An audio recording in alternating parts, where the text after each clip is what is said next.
As far as the service project, I mean, quite honestly, it's kind of a fun project this year. It's just a kickoff type project, just to kind of get people to understand the idea of neighbors helping neighbors.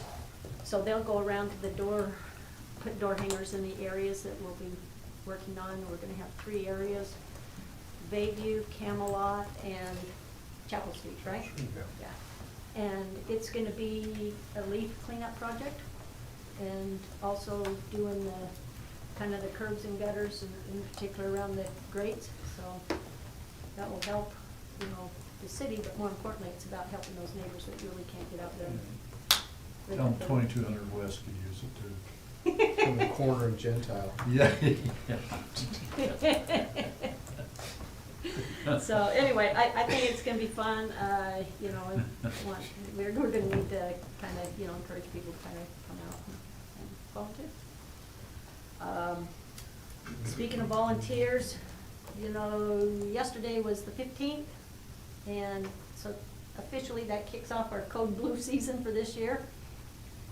I'm feeling it. No Yeah, kidding. it's chilly.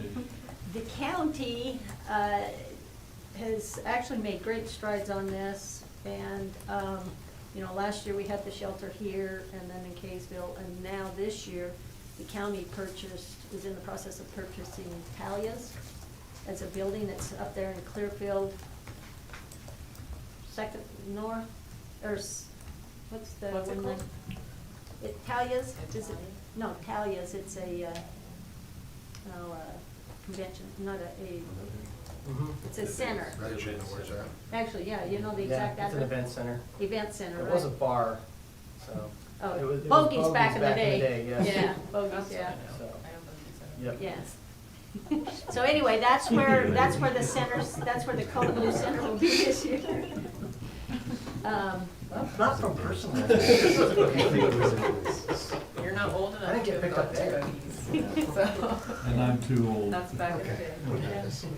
Okay, so anyway, what they're hoping to It's a do good this spot. year on it is, It's a good spot. they want to break up the shifts so that there's actually 3 shifts throughout the night. So you'll have a 7 to 11:30, 11:30 to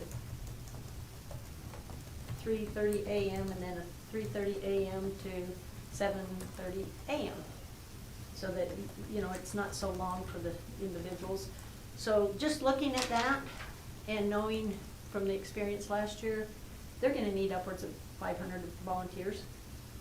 So I think, once again, it's an opportunity for us, you know, to step up and maybe sign up for a night.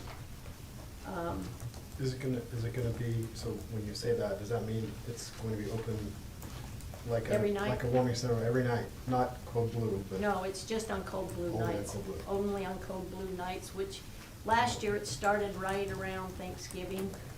But the key thing here is we need to get the word out and let people know where the center is, and then, you know, get a lot of people to volunteer, quite honestly. So it's to go out and find them as well?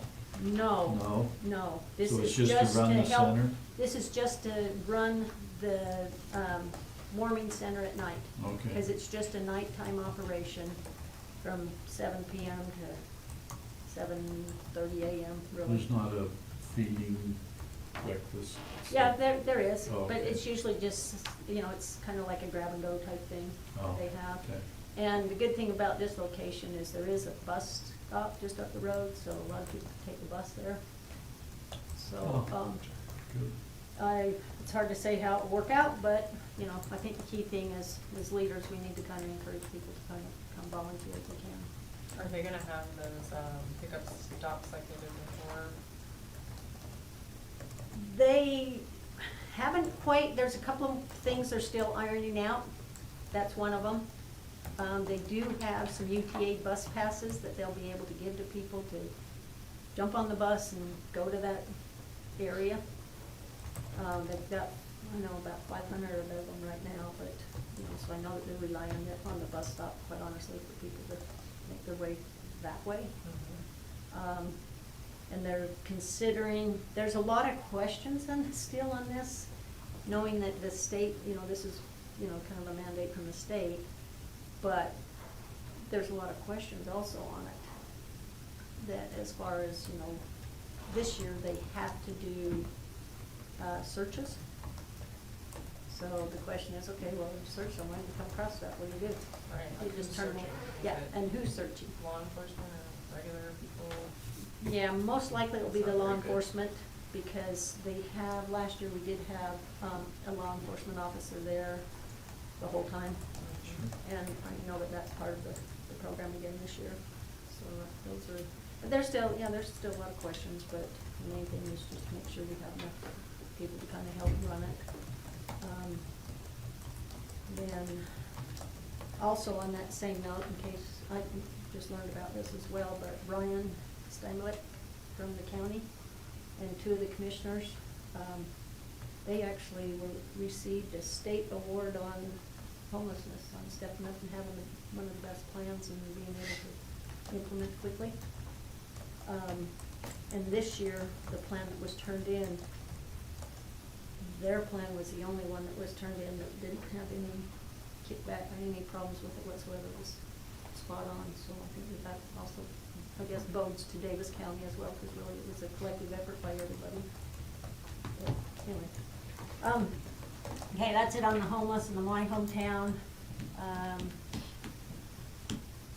That's really about it. I did have a Wasatch Front Regional Council active transportation meeting, not the main board meeting. It was our last one of the year, and we're working on a transportation plan, so hopefully you guys have seen that invitation to attend that and kind of have your input. It's gonna be held at Clearfield. I'm trying to remember, is it next Tuesday? Wednesday. Wednesday, yeah.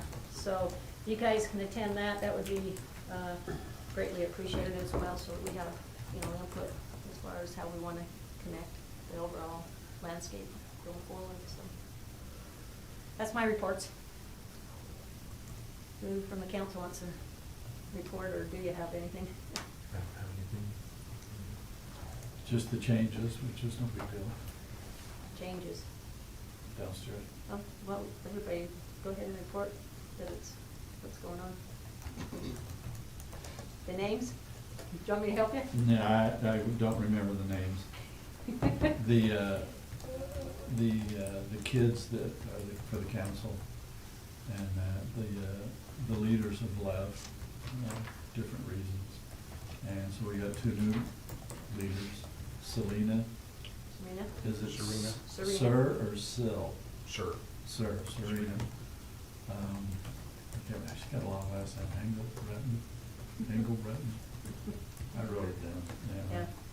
She's taking it over, she's with the fire department, and she's taking it over, and Deborah. Day, something Deborah. Day.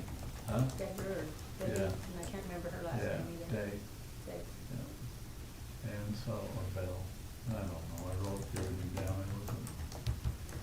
I was talking to one of the kids there while they were doing some of that. So anyway, there's a change there, but I don't think anything's going to change. I think the kids are really strong, and they'll just carry it on. I think things will be fun. Yep. They're actively involved with a lot of things coming up. They're really active. Mhm. Yeah, they do a lot of things, and you know, a lot of signups, a lot of time. It's kind of neat to see kids do stuff like that, yeah. They're helping with the bash. Mm-hmm. Tomorrow night. Tomorrow night, you know, they help with really anything they can and do a good job. It's not like one or two of them, you know, it's 8 or 9 of them, so it's very nice. Yeah. That's all.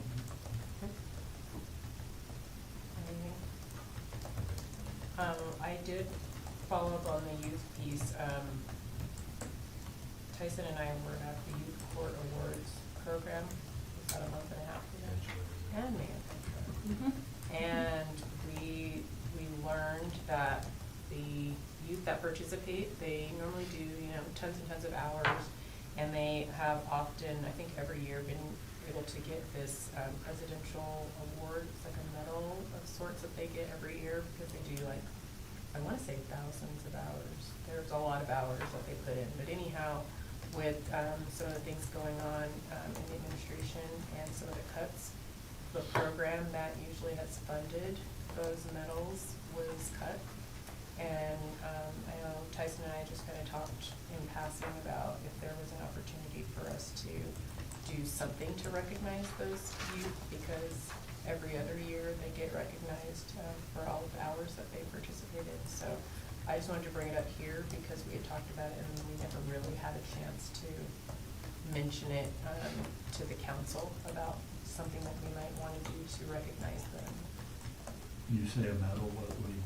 They usually get this, I think it was like a little. Is it like a circular Mhm. type thing? I think it's a circular medal. I didn't check with Carlene to verify, and I've been to so many Is things, it like but a I challenge forget what it looks coin? like. No, Or it's is it bigger. It's a bigger Okay. medal, but they Uh-huh. usually get it. It comes from the president's office, and they've Oh. handed out, they've offered it or given it to the youth every year.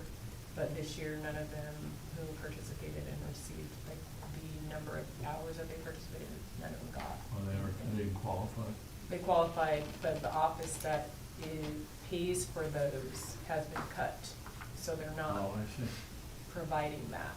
So anyway, we just thought about, something to recognize, similar to what you're Sure. talking about. We have youth who do a lot in our city and help, with a lot of the things that we have going on. So we just thought about maybe if there was something we could come up with to We help. should probably recognize create them. our own medal, kind of like what we did for our centennial, Yeah.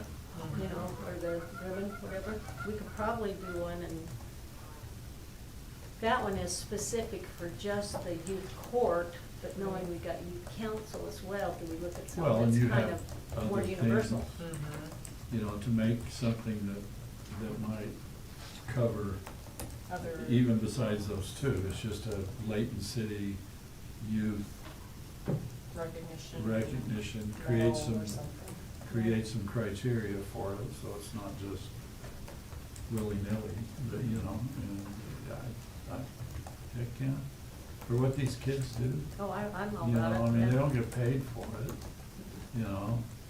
like we would well complain if we didn't get paid for it.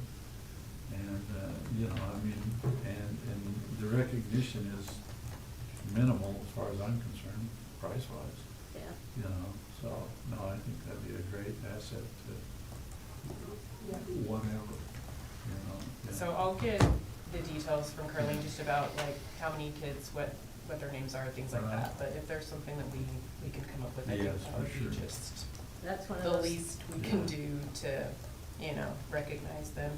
And that kind of just ties into CTC and the idea that if you have enough adult interaction from non-parents with youth, it really makes a huge difference in preventing them from veering off into other things and connecting them to their community and all of those kinds of things. So that was something I wanted to bring up, which is what I almost brought up at the meeting, and I'm like, this isn't old business because I haven't talked about it before.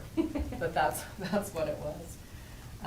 And then I did get I had a phone call with somebody from the Case Creek community and just wanted to ask, Steve here. yeah, there have been some of the sidewalks that were repaired that had some issues or have been lifting again.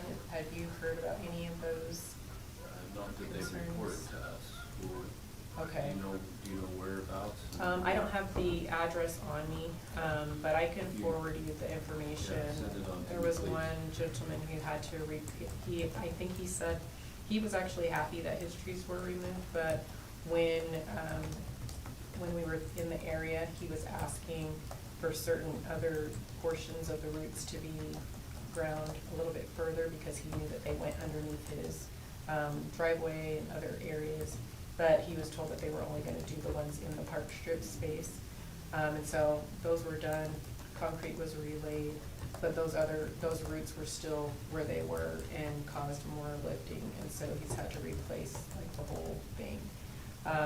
And so I just know that there are some other areas in there where some of the sidewalk is still a little shaky looking. So I'll get that information to you. I just didn't know, I didn't have time to get it, ask you about it before the meeting. And then the last thing I'll bring up is another Steve Jackson thing. You're just hot topic for me tonight. I'm fully aware of, you know, all of the requirements for crosswalks and whatnot, but there have been some more incidents in the crosswalk near Sunburst that we talked about. That's right off of Layton Parkway. I believe there's not enough traffic there, according to the studies, to have a school crossing, safe schools and things of that nature. The group of parents who came to the council meeting a few months ago are planning to reach out to the school district to try and see if there's any help that they can get from their end, to kind of work with us. But there, I think we've had some more police presence over there, which has been good. One instance, they noticed that within that morning, there were 7 people that were pulled over and ticketed for speeding. I don't know if they were ticketed, but were pulled over for speeding in that space. And there are a ton of kids who walk to school from that direction. And so even though we have our minimum requirements, I think, as you guys know, none of us really like to wait until something happens to then have to do something about it. And so with all of the kids who are walking from that direction to Sunburst, I think it's worthwhile for us to kind of revisit that. And I know that you've done some testing, but I don't know if there, what else you can do to kind of revisit that space, because there have been quite a few instances over there, and we don't want any. Is it in the subdivision or is it? No, like it's Parkway right, and Parkway. right Parkway outside and on 2200 2200 and Layton Parkway. Yeah. All of the kids in that area, where they've built up all of those homes, they all go to Sunburst. And they're just outside of the bus zone, so they don't get bused. Some parents can't drive their kids to school, so a lot of kids are walking. And they have parents who are walking them and trying to manage all of that. Similar to what we're doing on the other side, just trying to make sure that kids have safer routes. So the community council, I know that they're meeting and they've been talking about this, but I wanted to bring it up here because it's something that's probably not gonna go away. Yeah, we actually just did additional signage out there on the road, as well as some additional, you know, stop ahead signs and things like that. We've been working with the police department to make sure that we're out there monitoring it as well, so. Is the flashing Continue to light, look at it. is the flashing light new on the stop sign? No, On top they've of been there, stuff? they've been there since we put them up, so. Okay. That's just, yeah. Because it's dark now. Yeah. Okay. You know, I failed to mention, Zach is actually online, you guys. He's in attendance, so, sorry, Zach. Hello. I meant to acknowledge that earlier, so, anyway. Okay, we'll proceed. Does anyone else have any updates? No? Okay. Well, let's just go ahead then on to our discussion items, which the first one we have is regarding the general plan for the water elements, so. Weston, I think, Yeah. you're taking over on this one? I'm gonna turn it over to Brad and Jeff, but I'll just say something Okay. really quick. So, if you don't know, this is Jeff Montague. He's one of our planners. He's been with us for a couple of years. Really grateful to have him. Him and Brad have been working on this. So this is a state requirement. The state is now requiring that all cities adopt a water element to their general plan. So this is an examination of looking at that and us working with the state and with our public works and engineering departments to figure that out. So I'll turn it over to them and we'll go through it. Thanks, Weston. Come on up, Jeff. I can't have Jeff sit to the back because he did the heavy lifting of this project. So with everything else he does, it was really great to have his help on this and a lot of the research that went into this. So as Weston said, state legislature, I think it was a couple legislative sessions ago, required that we have that cities have a water use and preservation element added to our general plans. So for the last few years, cities have been trying to figure out what that means and complying with what the standards are of that water element. So here's just some background. This is the state code section that it references. You can see there, and then we have to have it adopted by December 31st of this year. And it must outline certain objectives that are actually in state code. And so I'll go over some of those objectives. In the process of adopting this, the state code does state who we have to coordinate with, and so one of those groups was the Department of Natural Resources, so we met with them, Division of Water Quality, also the Division of Agriculture, individuals there to get some of their thoughts on how we would go about this. We also had to coordinate with our water providers, which luckily for us is our public works staff. So we had to meet with them. They have been a great help as well in this process. And then also we were coordinating with them, to get some data we could provide to this. So the next steps after tonight in this discussion with you as council is that we have this scheduled for a public hearing with the Planning Commission on October 28th, and then followed by a public hearing with the City Council on November 20th. So here are the 5 main key objectives that come out of state code. Those first 3 really hit at the effect of permitted development and also existing or future development on our per capita water use. And so what are those effects? We have to analyze what the existing effects are, and then also like future development, how that would impact our water use. Number 4 identifies ways that the city can modify our operations to reduce or eliminate wasteful water practices. Luckily for us, as we've dived into this project and we've looked at things, the city's doing a great job so far at maintaining things and improving our system already. That our public works staff has already identified areas where we can improve, and so we'll talk about some of those. And then the last thing is to consider the city's impact on the city's water use, of how our water use impacts Great Salt Lake. Specifically, when it calls out cities that are within a certain area of Great Salt Lake, that we have to address that objective. And so obviously we would. So in the water element, we start off by talking about what we've already done as a city. A lot of times I think we have these plans that are required of us from the state and different aspects, and it doesn't take into account the work that we were already doing without the requirement. And so the first thing is we have a water conservation plan. It was last updated in 2022. That gets updated about every 5 to 7 years. And then the other element that we have is a water master plan. The most recent one was in 2017, but it's currently being updated right now. And so some of the data that came out of the update, we were able to use that in drafting this water element and identify where our water is going, how much is being used, the different land uses that use the majority of water within the city, as well as gave some really good insights of things that maybe we didn't fully understand, and understand like where we see most of our water use. And then, as you're aware, most of you, if not all of you, were on the council in 2021 and adopted the Waterwise landscaping ordinance. That was a big step forward. The city also had a lot of great efforts during the drought at that time to really make sure that we were being wise with our water and how much we were using. And then in 2022, the city participated in a Growing Water Smart workshop. This was a series of workshops that were funded by the state legislature for a few years to invite cities to go to these workshops and identify how, as cities, we could grow smarter moving forward. Let's see. In this land use, in this water element, we kind of break things up. First, this is kind of like the background and understanding what our water profile is in the city. So as you're aware, our water supply gets broken down into 2 different types. We've got culinary water and secondary water, and you can see the sources of the water in the city. Our current population is just over 88,000 people, and it's projected to increase to 110 by 2045. I would say we could probably even get there before 2045.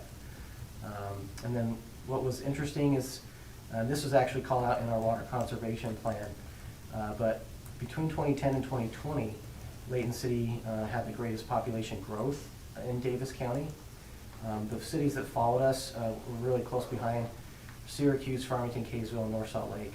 Thought it would be important, and we call that out in this plan, to identify those other communities that are also growing quickly, because they are our neighbors. And so just as much as we have water demand, they're going to have water demand as well. We have a lot of common water resources. Wanted to include this slide. This is also in the water element. Thought that this is interesting. We found that we got this from the Utah Rivers Council, and this is the best graphic. We actually saw it in multiple places. This was the one that was most easily readable. But kind of just generalized water use for Utah, right? And so you can see that annual water use in Utah is pretty much broken up between the agricultural use and then municipal and industrial water use. So that of that 15%, you can see that then we break that up into our municipal water use. Of it, 25% is on average used for indoor, and then the remaining 75% is used on outdoor use. In the water element, we talk about is how we've already made really great strides in the city with water quality and also water conservation on indoor use. And so really where there can be improvements made, or the lowest hanging fruit is outdoor water use and how it can be more efficient in that. This is just a table that is from our conservation plan as well that shows the water by land use. So you can see that residential, and this is not per capita, but it's in acre feet. And over that 5-year span, you can see that residential uses the most water, followed by commercial, and then industrial use, and then institutional uses. So as we looked at our conservation plan and then also the data that we're gathering for the water master plan update, this is some things that we really thought were interesting. First and foremost, our Layton Forward General Plan supports growth in centers. And in some areas, planned residential developments on smaller lots. So again, not everywhere in the city, but in areas such as our town centers and our urban centers. And then you've got some PRUDs scattered in different areas throughout the city. With the Water Master Plan update, the preliminary data shows that typically on larger lot properties, you have greater use of water for outdoor use than indoor use. And then one thing that we thought was really interesting is that the greatest water efficiency was in mixed use and transit-oriented developments. So really, those that are in centers, based on centers growth. It was interesting to see that, like, when you saw larger multifamily developments that weren't located in centers, they actually didn't have a lot of water efficiency. So really wanted to highlight this to show that what we have in the vision for Layton Forward, continuing to move forward, with that vision is really helpful because it creates, developments that are water efficient. So in state code, it requires that we have to have certain recommendations. We wanted to back off of, instead of saying recommendations and the ways that we address those objectives, we wanted to include in our plan that they're considerations. And we've ran this past our public works staff as well as water resources at the state. They're fine with us using considerations because we don't want to have this plan come forward and say that City Council, this is what you have to do, right? These are things that especially Jeff, as he did a lot of research, these were things that we recognized we could have some water savings in these different areas. So there's about 7 considerations here, and then we'll go over some other things that state code requires. But the first thing is just diversity of housing options for new development. Like we've seen, usually in our PRUD developments where we have different housing types, overall, that type of development has greater water efficiency and better use of the water, as opposed to just standalone traditional Euclidean type development where you'd see large lots and sprawled development. Not to say that one is bad and the other one is good, but usually when we have a mix of housing types overall, that allows a greater water efficiency overall in the city and helps us preserve our water resources. The other thing is considering water-intensive amenities for new development and how that would have an impact. As you see, this picture shows the ski lakes out in Syracuse. As you can imagine, that takes a lot of water. There's a lot of water that evaporates, and those have to be refilled frequently. And that's water that doesn't go into our wells. It doesn't flow to the Great Salt Lake. So once it's there, it's kind of, a sunk cost, I guess you could say. the resource has already been spent, it can't be used for anything else at that point. So, again, something to consider, you know, in the future if we want to have any limitations on those types of things. These are going to be familiar to you as well as part of the update of our landscape, or the adoption of our water efficient landscape ordinance. Turf grass restrictions and water-wise landscaping for all single-family development.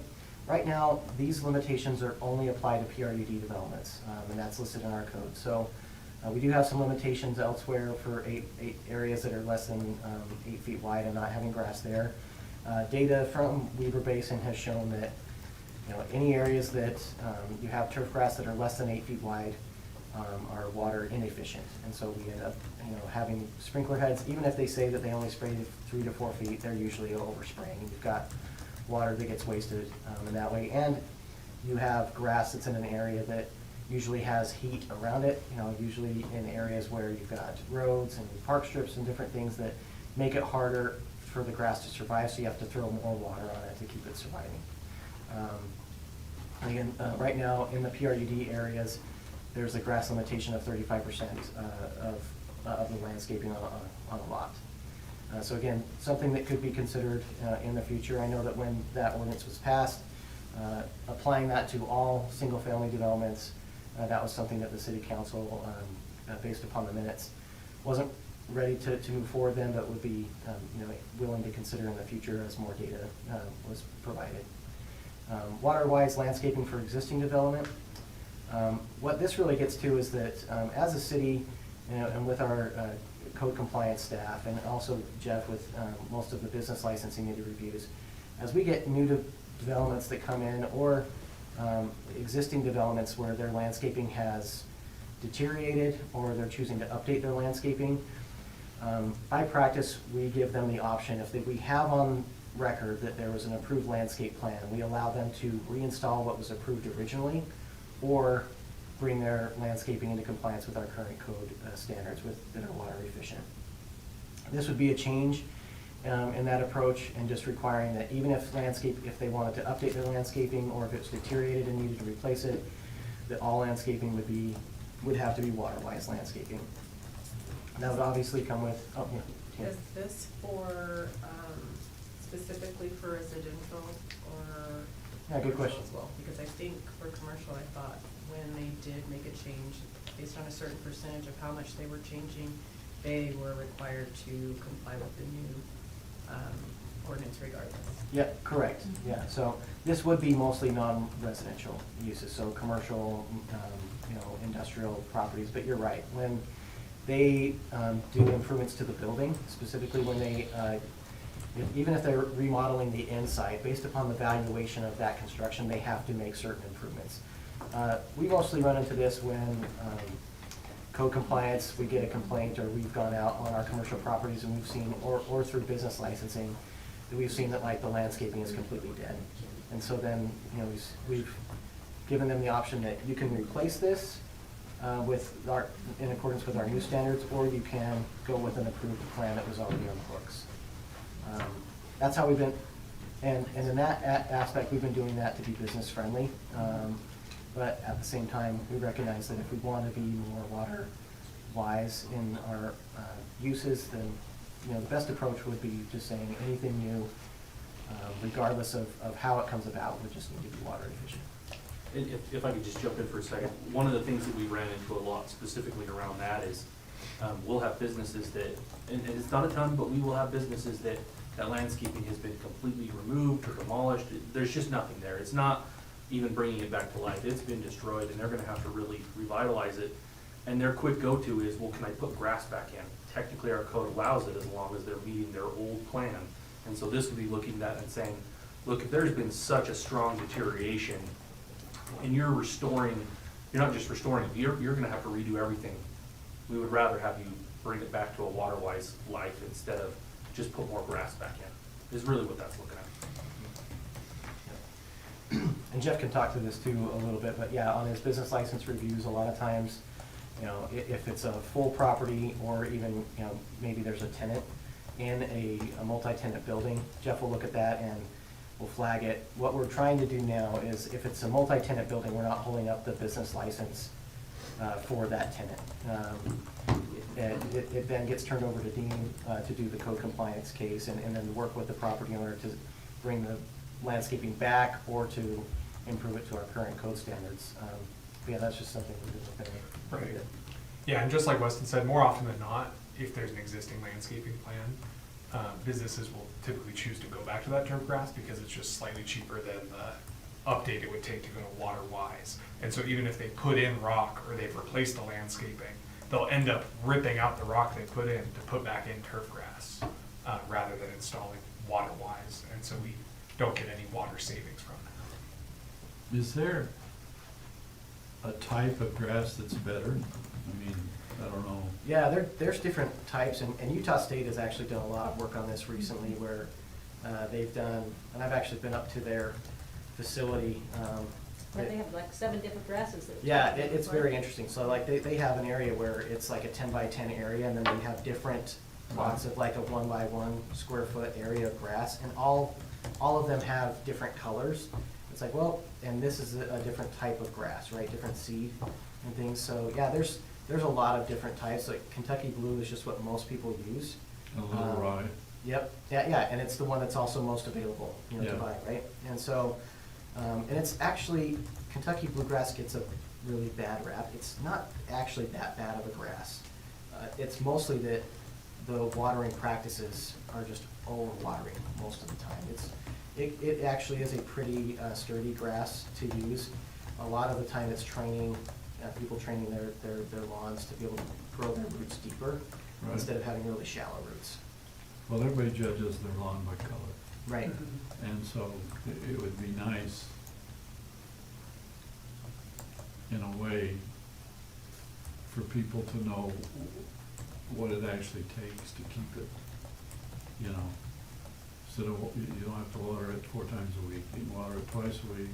I mean, I don't know how that would work, but, information that says, because right now, I believe I could go out and people water their lawn every other day. Yeah. So, Yeah, and Weaver Basin actually provides a lot of really good resources on that. They can give you water, stuff to see how well you're watering on your lawn, and also like your soil types and things. I have a piggyback question on that, which is, we know that Weaver Basin has the courses, right?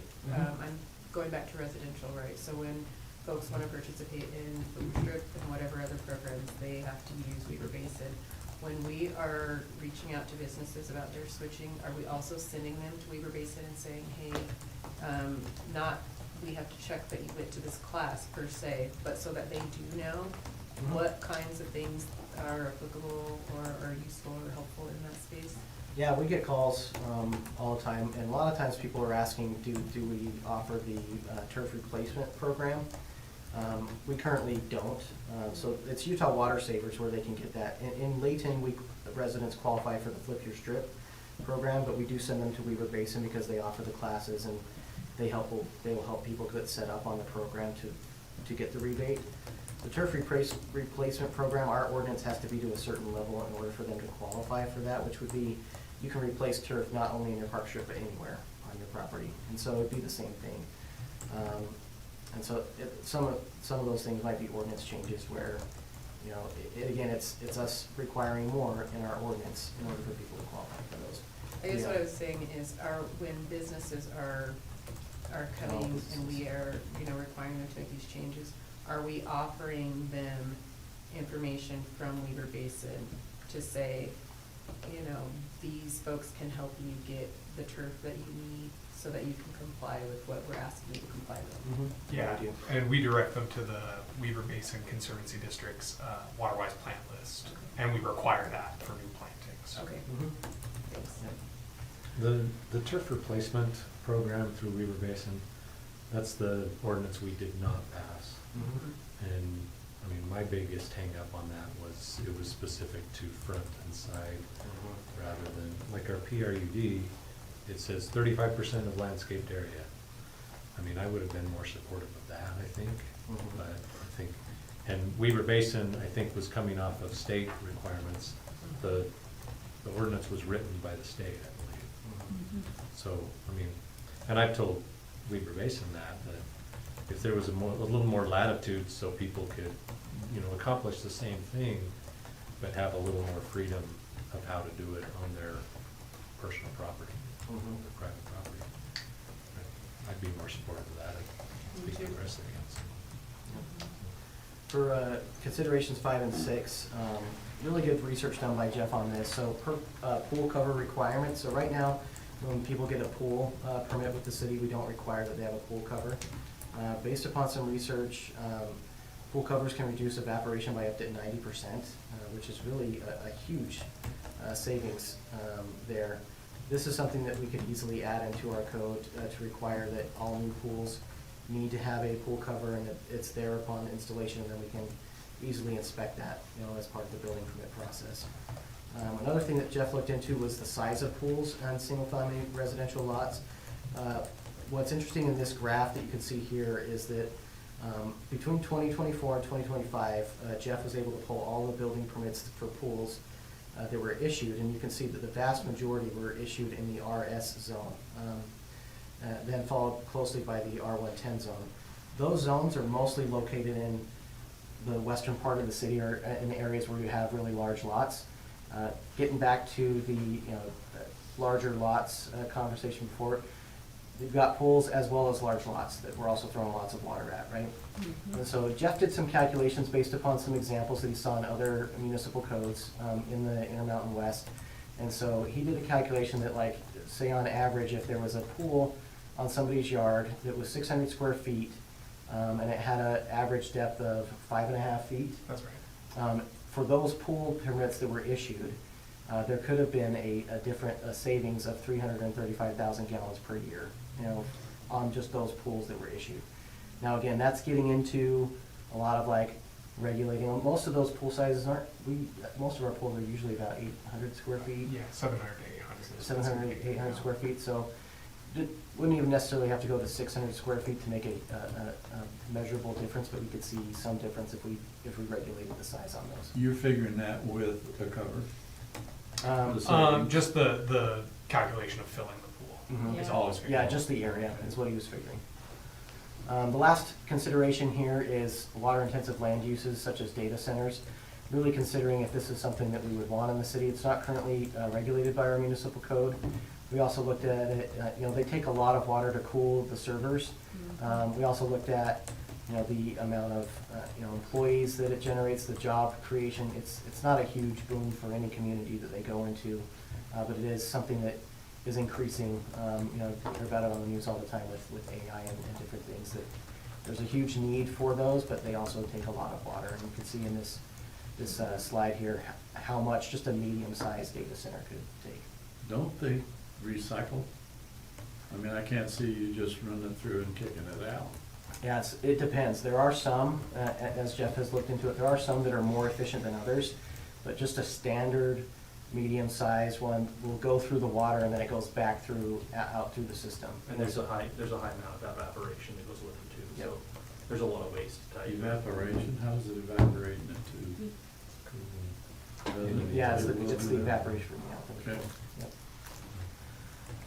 Some other things the state requires us to have in this element are water quality considerations, so we looked at a few here. This first one is water parking lot pollution abatement.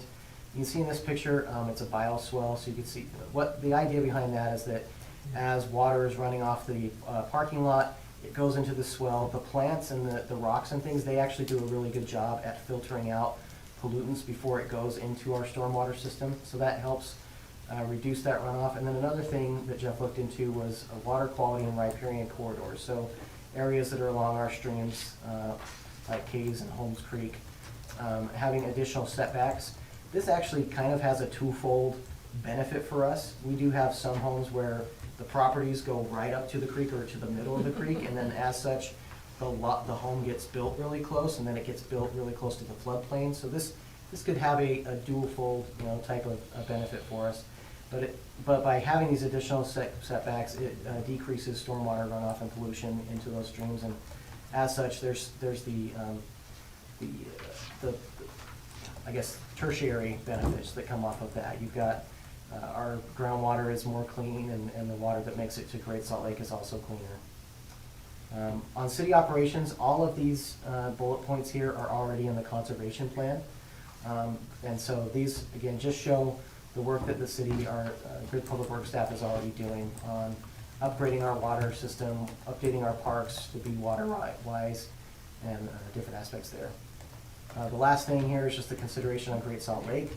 I joked with Jeff that I found that this picture is really funny because 1987 is when I was born, so this is what has happened in my lifetime to Great Salt Lake. And so it's really interesting to see the changes there, but again, lake levels decreasing are because of human use as well as evaporation, right? As our population has increased, we're just soaking up more water, we're using more of it before it gets there. But there's some things that could be done. By reducing our consumption, by being more water efficient, it recharges the groundwater, which then increases our stream flow. And so then our streams can flow more water to the Great Salt Lake, as well as even when we pull water from our wells, it's cleaner and we have more resources there. So if there's water in our aquifers, in groundwater, we can pull from our wells and we don't have to pull from reservoirs. And so then that water from reservoirs can flow to the Great Salt Lake. So a lot of it is kind of a, no pun intended, but like a snowball effect, right? Look, these things, as they continue to pile up on each other, the more they add up, the more water can make its way to Great Salt Lake. And the last bullet point is that conservation alone is not enough. There's got to be regional efforts to shepherd water to Great Salt Lake. It's not just Layton City alone, but it's working together regionally to make sure that it gets there. So with that, we're happy to answer any questions. You guys have any I'll point questions? out that agriculture irrigation also recharges the groundwater. Yes, yes it Mhm. does. That's good. We had someone come in, I don't know if this last year or the year before, and talked about Phragmites in our riparian areas. Do we have any kind of action as far as battling Phragmites like Case Creek? Up on the east side, I believe they talked about some up there, but you talk about shepherding water to the lake. Mhm. Very little gets to the lake because of Phragmites, so if we can control anything in our realm, I think Yeah. it's important. The Davis County flood control groups we work with try and keep those in check because they do cause problems with flow rates in the streams, but it's a never-ending battle with that stuff. It really is difficult to get under control. And quite frankly, the best thing that happened was when it burned half of the lake bed out there. And they put it out, they put We're fire out. We're not about ready to start a mountain on fire to get rid of the Just longest use up streams, all so. that DDT we used on. Okay. Yeah, Thank you. okay, thanks for presenting that, that's a lot of. So we'll bring good that back information. for adoption, consideration adoption at next meeting. Okay, this next one, I am really excited about. This is our neighborhood town center zone. We're calling it the TC1 zone. Brad's done a lot of great work on this. This is specifically being written for the Gordon and 89 Town Center. We're gonna do maybe a little bit faster of a presentation than what we had initially intended. And then obviously if there's time, we'll be happy to talk about it. But we wanted to give the council an update of where we're at with the code and give a broad context. The one thing that I'll say is, this is a very in-depth code. There is a lot here. And it will really facilitate an opportunity for us to update our code in a lot of different, like just the city's code in general in a lot of other different areas. It'll affect the future of the West Layton Town Center and what that code can look like. The business park out west, commercial standards, residential standards, just even small little bits and pieces of what we're looking at here. So there's a lot to it, and I'll turn it over to Brad and kind of go through it. Thanks, Weston. Yeah, and Weston deserves a lot of credit for a lot of the work that's gone into the general plan as well as the Gordon 89 Town Center Master Plan that has really laid the groundwork for this. As you know, the context, you don't really need to know where it is on the map, but there it is on the red. And mentioning those two previous plans, 2019 we had our general plan, and also in 2014 you had adopted the Gordon Highway 89 Town Center Master Plan. Those are the basis for this code and what I've been building it off of. So the full intent of the neighborhood town center, it's got a form-based code type of a style to it, and aligns with those types of principles. As I looked at our general plan as well as the town center master plan, it really seemed like that would be a good fit for this type of a zone. There are specific architectural and design elements from the master plan that I've included, and I'll go over those. And then like Weston had said, we hope to use this as a starting point for our West Layton Town Center. So I've broken this up into different sections. So the first section of the code is just the introduction. Goes over the purposes and the objectives of it. We are in there requiring a development agreement on a rezone. As city staff, as we looked at it, we don't want to city initiate a rezone on this. We want to make sure the developer comes forward so then we can outline some different elements in a development agreement. Some things that we're still considering is a minimum project area, especially if we want to apply this town center zone to our other infill town centers that are called out in the general plan, or if we should just have it here in this one location. We also use a development plan in some of our other zones, and whether or not we should or shouldn't use that here, or if we just outline it more in a development agreement, we're still considering that. And then a big key component that I really want to see either in our code or in a development agreement is the order of construction. We want to make sure that our anchor tenant, a grocery store in this town center, is there, that they kick off things, and that commercial falls in line with residential, but we don't have residential outpacing our commercial, and then we end up with a residential area that has, you know, empty commercial pads sitting there. So the next section we talk about zoning sub-districts. This map really falls in line with the master plan. So I've called out these different sub-districts. So a commercial sub-district, mixed use, town residential, neighborhood residential, and detached residential. So the commercial is the town center core, where we want to have a grocery store and other commercial uses. The mixed use is then the next level off of that, which could have residential or commercial mixed use near the core. That's where we would have our highest intensity of residential uses. And then from there, as we go out from the center and we get closer to our surrounding neighborhoods, we pare that down with each different sub-district. So you've got your town residential, which could be townhome development. That's the orange, which would have some densities of 12 to 15 units to the acre. That's the numbers that were pulled from the master plan. The neighborhood residential could have some twin or mansion home style type of uses. Again, a little bit, another step down, 6 to 11 units to the acre. And then a detached residential, that lightest yellow that's on the far western edge, would be 6,000 square foot lots, really having that transition down. So go in from intensities of the high commercial and transitioning into our residential. In this zone, talk about uses. Really, I outline it as uses that are permitted, those that are permitted with development standards, or uses that are permitted in upper stories only. And so with that last one, for example, multiple unit dwelling, that would only be allowed in the mixed-use sub-district in the upper floors of a building that would be there. So the idea is that the ground floors are still provided for commercial or service industries, and then we only have residential on the upper floor. That's something that we're still vetting a little bit. It could be, we could find some areas where it's appropriate that you'd have residential units behind the commercial, but we want to make sure that residential and also the amenities that go along with the residential building aren't taking up valuable commercial space of those mixed-use buildings. And then those that have development standards, I'll go over those here. These are just some of the examples, but again, some of these uses, because it's a town center, we would want to have specific limitations on them. For example, light commercial or flex manufacturing, we'd only want it to be allowed on a limited basis. We wouldn't want to have garage or overhead doors permitted that are looking out on the street, because the idea is that this is supposed to be a place, a walkable center where people come, where they park once, or they live there and they walk around the center.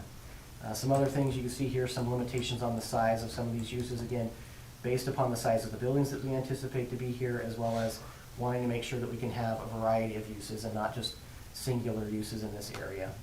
And then with the bottom one, with the commercial and related services, food carts, as well as outdoor and seasonal, we've already got sections of our code that call that out. And then for building standards, this is the bread and butter. This is the biggest section of this area of the code, and like Weston said, it's very detail oriented. You can see that there's building types that we've come up with and which sub-districts that they would be allowed, as indicated with the P that they would be permitted. Some of the details that we get into is transition setbacks. So like if there's an existing single-family neighborhood and then you have a higher intensity type of a building that's got multiple stories, there's some very thoughtful transition setbacks required, that we're not having buildings that are towering over existing single-family. Fenestration requirements here really get into like how much glass you have on each floor. We really want to make sure that we have enough glass on the ground floor for retail uses, that you can see those businesses, that they're viable. And then on the upper floor, so we're not just having blank walls, that we do have enough glass. And then you can see horizontal divisions and vertical divisions, that those are being required, buildings every so many feet. This would be required for residential mixed use and townhome developments. Developers would be required to, out of this menu, select 4 of each, building features or tenant features. The idea behind this is to make sure that because these mixed use and townhome developments aren't going to have yard spaces and private outdoor spaces, that they are highly amenitized, that we're having developments that are coming forward that aren't providing a very low level of amenities, but this is providing a base that they have to, again, provide a minimum of 4 of these things. Some of them are pretty easy to hit, like Energy Star appliances, but some other things that might be a little bit more complex to hit are a community garden, a first floor cafe, or secure bike storage that would be beneficial for people living in those developments. I'm going to go through some of the examples of building types. So this is just the commercial building type. On the left page, we've got some examples from some planning documents that we pulled from, as well as our master plan. And on the right side, you've got what the standards are. So instead of having the standards listed out in text, listing it out in a table. And so you can see that the different sub-districts that this building would be allowed in would be commercial and mixed use.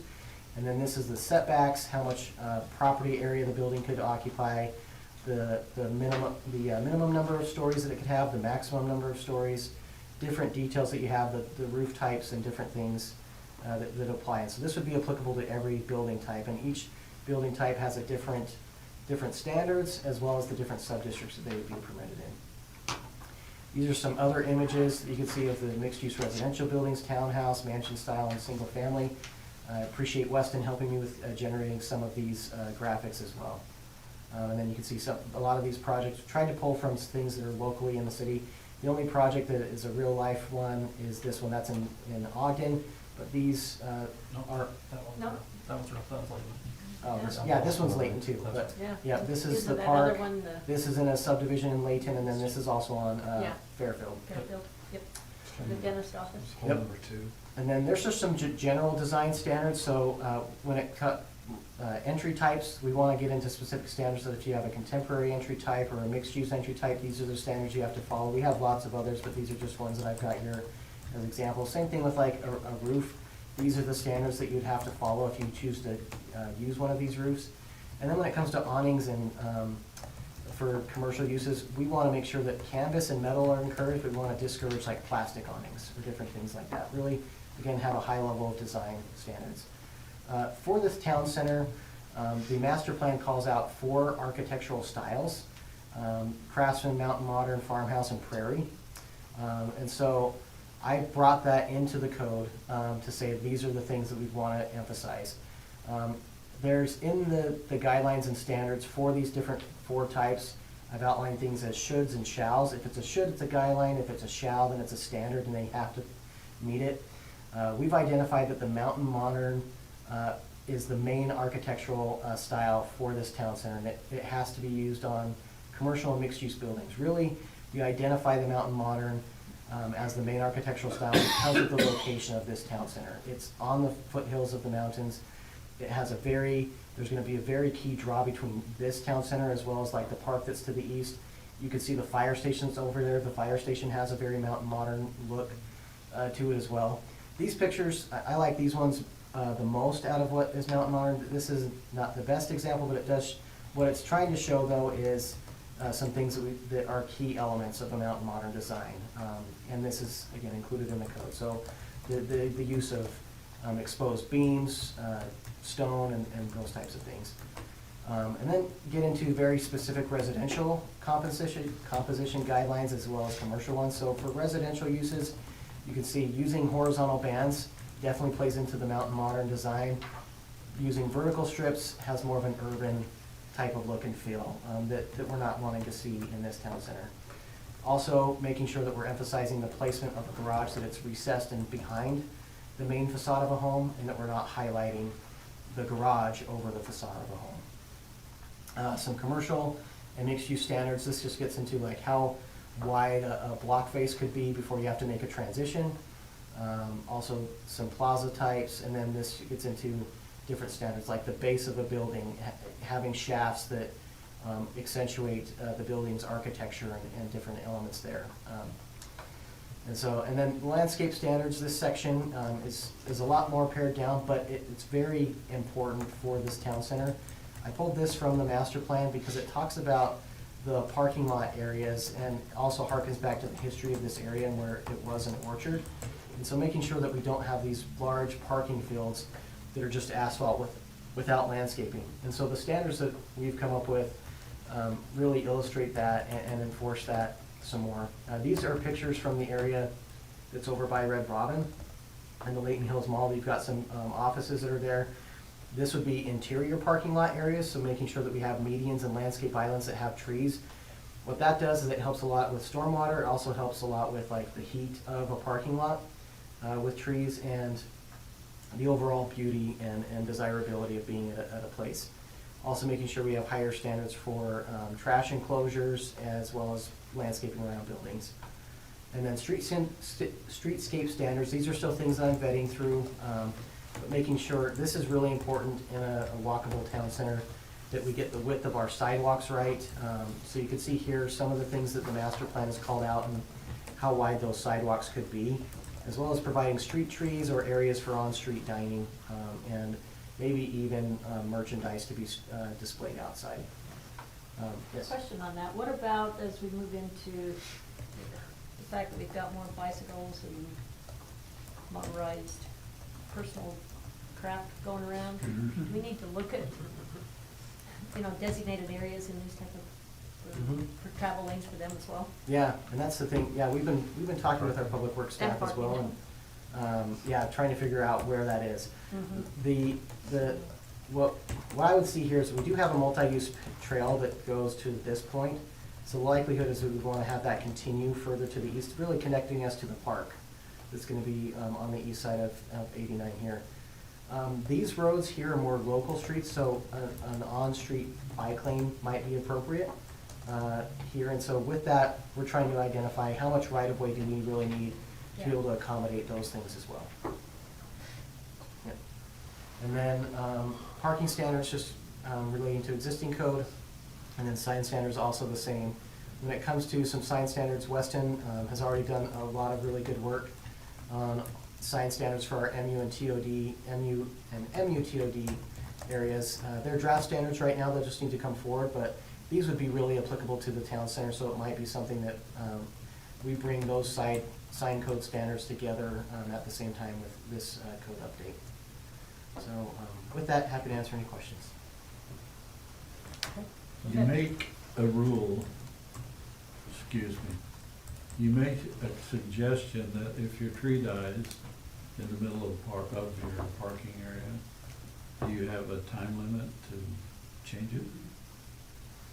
Is that a yes or no? So our code already calls that out right now, and Okay. so when those things die, and we updated that a few years ago, that it does need to be immediately replaced. And we're actively enforcing that a lot more now. Well, what does immediately mean? We'll work with people, right? So, I mean, we're gonna lean a little bit more on the person in charge of replacing that.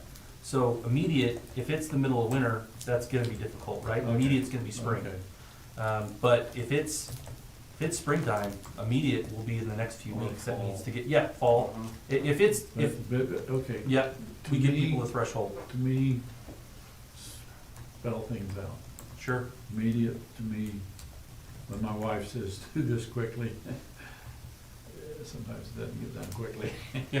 Thank you. Good recommendation. And so it also gives the person who's saying you have to replace it, here's your timeline. Whatever that, however you may statement, but don't, when you make, can you please get it done, that doesn't mean anything. Yeah. Immediate to him is And we give people Yeah. timeframes when. And I but get yes, it, but I always, all these things that we make rules for, if we don't have a specific guideline, then everybody takes their own whatever, you know, and you can't do Yeah. anything about it. And we have instances where we've asked people to do things, but we can't make them because we didn't have anything set to start with. Yeah, it's good feedback, thank you. Yeah, and, you know, especially when something like that, you try and make Absolutely. it pretty, and if all the trees are dying. Yeah, keep it that way. You know, you need to do something, Yeah, yeah. thank you. Okay, is that it? I got a question. Thanks. With this area, we wanted to have a development agreement for whoever purchased it from UDOT. Stuff's going on still. UDOT said, no, we don't do development agreements. Good luck. And then in this, you're contemplating another development agreement. Once someone does, so we have the idea of what it's supposed to look like through the public process, through all we did before. This just puts the meat on those bones, That's right. and then, okay, This was- so my question now is then, are we ahead, behind of when that land sells and development agreements are put in place? And We're still in conversation with UDOT. I feel like we're in a comfortable place. So we're, Mhm. okay. Right now, it's residential, excuse me, it's agriculture. Agriculture. And so in order to change it to residential, They have it to- allows us to install Yeah. Yep, we've this, got it. I mean, Yeah, and we yeah. can't by our zoning code require a development agreement just to do development, but we can require it as part of a rezone. And Right. so As the that's why we wanted yeah, to. the rezone, that's the good thing of keeping it agriculture. Yep. I also just want to recognize it's hard, just, once again, we had all the work done on that last plan, the plan that you just presented before this, now this, just a ton of work. Yeah. My heavens, who's doing all this? You all. It's fun. Yeah. Just appreciate all the work. It's Thank you. detailed, it's professional, it's looking into the future, it's just really, really good work. And thank you. We'll bring that back to the next meeting for further discussion plus potential adoption. So we recognize we're trying to get in front of you and have other items to talk about, but I wanted to be aware of it. And then I think this, copies of this electronically went out as well. Council? I don't think we included Not the this because it's still a draft, but, Yeah. but we can. If the council has an interest in getting that, we can Yep. make that available to you so you can look at it and formulate questions.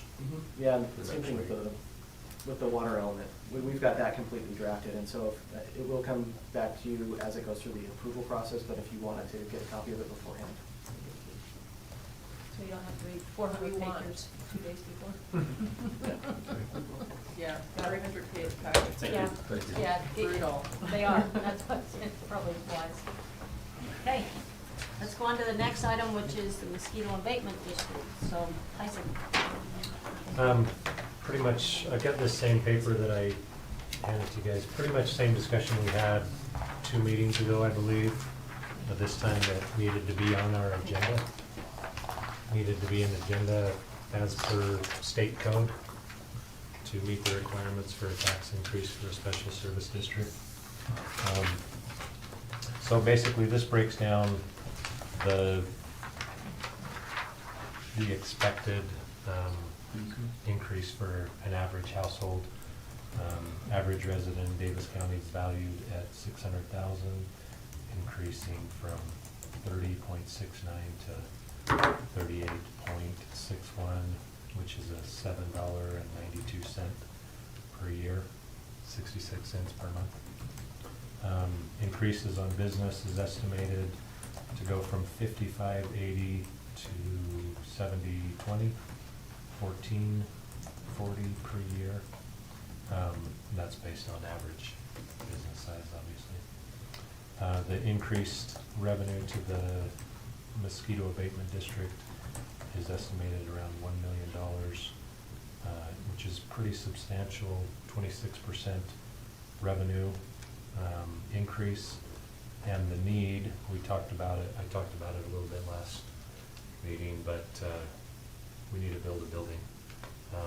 when you, the mosquito abatement district is not different than any other business that sees inflation and increased costs.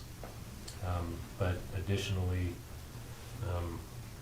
you look at how the county is growing, a lot of the residential areas are moving into the mosquito habitat area.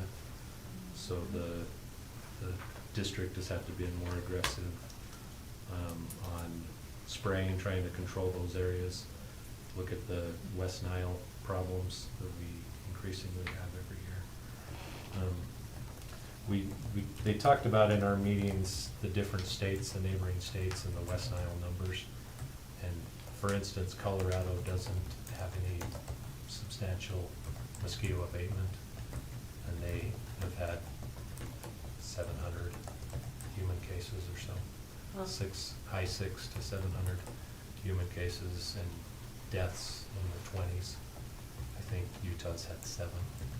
And Utah statewide has a pretty good mosquito abatement program. And on the banks of the lake, we're kind of in ground zero. So Davis, Salt Lake, Weber. Additionally, you'll sometimes see a yellow airplane flying in the evening, right about dusk. The mosquito abatement district contracts with a company that does that flying, does that chemical application. With the residential areas moving west, there's less opportunity for aircraft to do that, so the district has increased their drone usage and application, and the amount of chemical that comes in and how it comes in has changed a lot over the last few years. I think 27 years ago, the district's pesticide building was built, and it's outdated as far as the chemical that comes in. It's rotted, not outdated. It's structurally sound, but it's just doesn't accommodate the need for the district. So, anyway, any questions around this? Yeah, drones, how big is the drone? I've seen one of them, and it fits about 3/4 of this, well, about half of this table. And what does it carry? It can carry about 120 pounds, but they're limited of how long they can keep it in Keep the it air. in the air? So they're looking to purchase another one like that. but Oh, they it's can, while smaller. they wait for, what was it, GS, that's carrying the 6 people, just load that puppy. Yeah. Pretty amazing though, because the drones has such a better coverage pattern and Well, they be can more guide it, consistent. yeah, no kidding, yeah. Well, these rates, they're just average based on the average size house, or the average, value of a home, but on folks' actual bills, it'll be based on what their own, Yeah, their property. their values. property values. And I should mention, I believe Davis, the mosquito abatement is the smallest entity that draws tax revenue in the county, so, property tax that is. So, it seems like a big increase, and it is, but it's an important service. Have they learned what Ts that need to be crossed and Is that need to be dotted? I think that's why we're having this conversation here. That's one of those check boxes. I think everybody learned from that. Good. Hopefully. Okay, Thank you. all right, let's go on to our last item and I guess do as much as you can in, what, 15 minutes? Okay. Yeah, I know this is So, a bigger topic, sorry. but. Sorry, Yep. I'm sorry. I should have mentioned where's the paper? Oh, The public hearing will be December 11th, 2025 at 7 p.m. at the mosquito abatement office in Kaysville. It's just off the freeway on the 200 North exit. Thank you. Hey, Tracy and I are gonna try and give a quick rundown of a couple things that are coming through from the state legislature. There's a House Bill 280 that was passed last year. Two components to this. One is a proposed drinking water system fee that the state wants to implement. One of the things that is coming from this is that there's a lot of funding that has been on decline. The Division of Drinking Water is an important agency with the city or with the state. They oversee all the drinking water programs, and the State Drinking Water Act that the federal government has given them primacy over. I'm not going to go through all these slides, but they can be provided in the packet. But this is the division's activities that they support: emerging contaminants permitting, drinking water standards, emergency response, cybersecurity, technical assistance, just all kinds of things there. The big takeaway from this is that they anticipate that there's going to possibly be a 64% cut from the federal budget when it comes to drinking water programs throughout the country. So this slide, the red line, shows public water drinking systems or public water systems are increasing throughout the state. The green line is their state revenues, kind of on average where they've seen them. The yellow line and the blue lines are base revenues from the federal government, with also base one-time fundings that have come in. So second big takeaway is this: they have basically $6.9 million that they have in their federal or for their funding forecast. In 26 it will be about $100,000 less, and then they believe that they will receive $1 million in 2027. So in 2028. So they're losing $5.6 million in federal funding. What does that mean? That means that they've got to come up with the money somehow. So they've internally cut costs by 2.5%.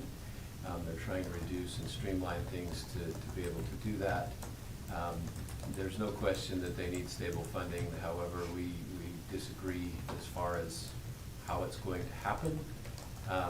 They basically want to impose this fee as a consumption fee on all of the community systems, transit systems per 1,000 gallons of use, except against wholesale water, agricultural water, industrial water.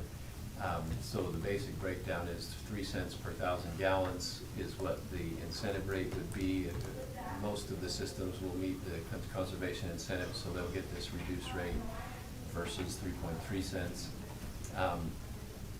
Statewide average connection per month is 38 cents or 35 cents per month and $4.18. What does that mean to us? It's $116,000 a year that they want to collect from our residents to pay this fee. The fee basically would cover their operations and ongoing, support of their programs. The challenge with that is that we feel like they don't provide us $116,000 worth of services in a year as a larger system city. So we have some questions about that. If it's really a fee, is it a legal fee? Because it's got to be commensurate with the services provided. Just some numbers for you. If you're a small system that provides less than 10 million gallons in a year, you would be charged $35. Or if you can meet the conservation rate, it's $25. So pretty ridiculous, in my opinion, that we're only going to charge a system $25 that possibly uses far more resources from the Division of Drinking Water than the large systems. You can see Provo would be charged $204. Salt Lake City itself is over $700,000 a year. So numbers kind of don't jive with us. We've sent in comments about this. Just so you're aware, 5 of the largest systems in the state will provide 25% of this funding if the proposal goes through as described. 14 of the largest cities would provide 50%, so we're in that section. So we would be helping provide over half of the funding, and then 41 of the systems would provide 75% of their federal budget, while the remaining 800 would provide, or 800 systems would all provide $25 towards this whole system. Clinton, You got a question? Yeah, I understand the direct help from, you're talking about $116,000 to pay that. I get that not a lot of direct benefit, but indirect, greater good, what would you say to that? Is that any of this helping in that, from your professional opinion? Overall, the Division of Drinking Water is a very important part of the whole drinking water program. However, we spend a lot of money on our own staff, on our own professionals that do the vast majority of the work that the Division of Drinking Water helps some of these smaller systems that don't have those resources do. And so from the standpoint of the haves and haves not, I guess, is we're already spending well over $116,000 regulating ourselves and doing all those things, and we're really just sending in all of the data and all the points and things like that. So, you know, I can't say that the money isn't needed overall. It's just we feel like there's a more equitable approach that can be taken with this than letting all of the small systems only pay $25. If I can just make the comment, when the state regulates our stormwater program and permit, we pay $3,600 a year for them to regulate us. And the Division of Drinking Water is telling us that they need $116,000 from us to be able to regulate our system. It's tough for me to understand why we produce 4 billion gallons of water a year that we provide to our customers. How does that cost the division any more than, thousands of times more than a system that provides 10 million gallons? So And you're doing all your own, Thank you. we're doing all of our We own do our own testing and testing, everything, so samplings, we and- get nothing out of it. yeah, so I won't say we get nothing out of it, but there's definitely an equitability thing that's going on here. So just keep that in mind. This one's coming down. We've provided public comment on that. I have copies of what we provided if you're interested in that. And I will jump to the next fee, if you will. This one, don't shoot the messenger on this, because this one is gonna maybe be a little bit more shocking. So, in House Bill 280, they basically created the Water Development Coordinating Council. Part of that was to create a Utah Unified Water Infrastructure Plan. So all of the funding that's been going in and out of the state for years through the state revolving fund, things like that, there's people asking the state legislature to provide funding for all kinds of different projects, things like that. So I believe the legislature said, hey, we've got a program in place for transportation where everybody kind of funnels through a good process and they prioritize things, whatnot. We need one for water. So that's what this is basically trying to do. This one, however, as you go through the slides or the information here, they initially asked for cities and municipalities, water districts, anybody with water projects to submit information. I think I'm going to jump to this slide really quick. So they asked us to submit projects back in the early 2025. 3,600 projects got submitted, 255 entities for $17.6 billion. We submitted 14 projects worth $35 million, but they're basically saying that of the funding that's available for cities and entities to provide their own projects, they're thinking the state potentially could have $5.8 billion of need to help with some of these entities do that. What that comes out to be is $420 million for the first 2 years. As you look at that, you can see it's broken down into drinking water, water quality, water resources, and then they believe it varies between $375 million to $450 million over the first 10 years. And then this drop right here is probably not really a drop. It's probably just because the 10-year window, they haven't fleshed out more projects to come through that system. So what does that mean for us as a state? They come through and they categorize these. So this is the step they're looking at this coordinating council, and then they're looking to fund and put this plan together. As you look through the provisional scores that happen with the projects, they've come up with these 6 criteria. So hardship is one, if you can't afford to fund the full project. If it's a critical issue, whether it's addressing water efficiency, whether you actually have a good design or not. The priority of the applicant, so if you've submitted 14 projects and you want one to be higher priority, they've got that in there, and then the population benefited and how much non-state funding is out there. So then they have all these grading rubrics and things like that. I'm not going to go through all of them, but the caveat to all of this is once you get a ranking, then you get put into this group with the WDCC, and they kind of rank them and then prioritize it. But one of the key things that I think we also need to understand here, if I can find the page, apologize, I should have that little bit quicker here. So right here, rates greater than or equal to 1.5% of median adjusted gross income or a MAGI. Basically, the EPA guidance states that water and sewer provider costs that exceed 4.5% of the MAGI could impose in financial hardship to ratepayers. So they're saying basically it's reasonable for cities and ratepayers to be charged 1.5% for water and 1.5% for sewer, so a total of 3%. That's really important. I'll do some math here in just a second. I know we're short on time. What does that mean? I'm not going to go through this whole slide, but Zion Public Finance, Tracy attended this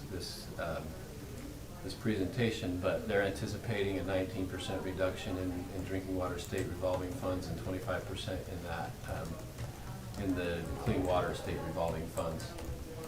So they've done a bunch of math here and figured out how do we get to fund $1.2 billion per year of capital expenses that are needed. We are in the Weber Basin area. We are the third, or Weber River area. We're the third largest water basin in the state. Basically, they've come up with a three-pronged approach. There's a 1/16th allocation of sales tax that would be continuing to happen. They're looking at an ad valorem concept, which is, as I understand it, more of like a property valuation type situation. And then there's this implementing existing authority, which is the state user or water user fee. They're proposing $16.32 per month per household, which is equivalent to 0.312% of the median income. So I won't go through all these slides, but we are again in the Weber Basin area, or Weber River Basin. Basically, they want the existing authorities to come up with the money, and then the state would come up with a potential difference on that. If you have this project over $10 million, you're only allowed to ask for 20% of the cost in the grant. Anything below 10 million, there's a sliding scale. So where do we sit as a state? It's 1.24 MAGI for water and 0.86 for sewer. I'll jump to a slide that I have prepared here if I can make this a little bit bigger. So what would that do to us as a city?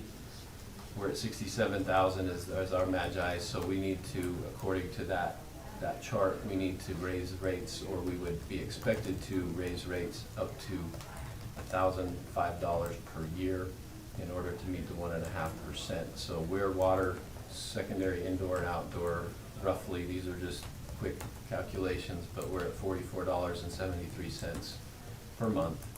And then we charge $37 for our sewer connection. So we're a total combined of $81.73.